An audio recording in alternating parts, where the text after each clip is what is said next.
focusing on teams that lost in the playoffs and regrouping and taking a look at the big picture and what's ahead for their season. Today up is the Boston Bruins.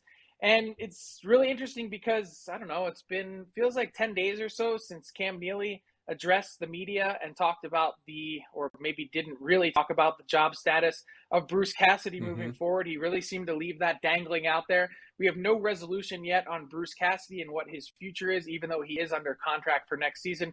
We haven't seen an announcement on a contract extension for general manager Don Sweeney, who was in the final year of his deal.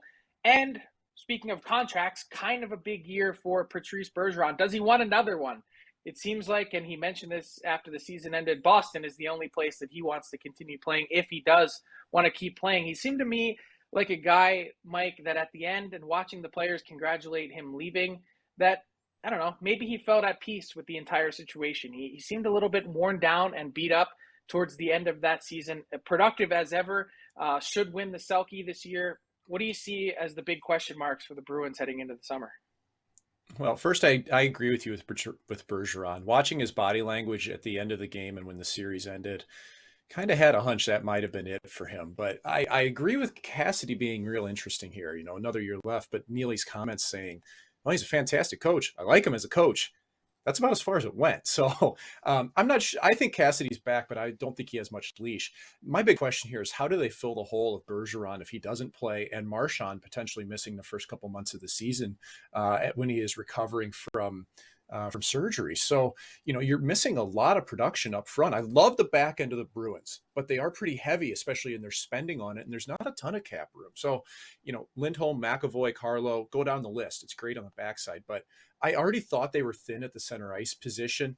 And if Bergeron steps away, now you've got Halla, Coyle, Nosek. That's it to go with Taylor Hall. And you've got DeBrusk who still wants a trade. So Frank, like, I'm not sure how to quite read the Bruins right now, other than they still have work to do, especially with their forwards and even maybe in the coaching position.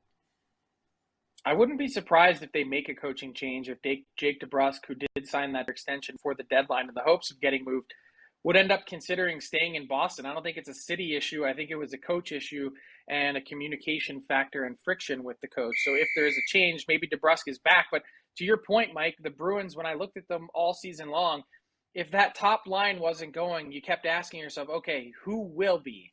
Who's going to step up and provide that production? And man, at times they just seem to be really thin offensively. It feels like a year of transition for the Boston Bruins, and certainly going to be an interesting summer nonetheless in Beantown as they try and regroup for a team that's really consistently had a lot of success over the last decade. They had a little dip or blip for a couple years and then found a way to bounce back again and get to the Cup final. One other thing to keep an eye on, Mike, is David Krejci. Could he be back?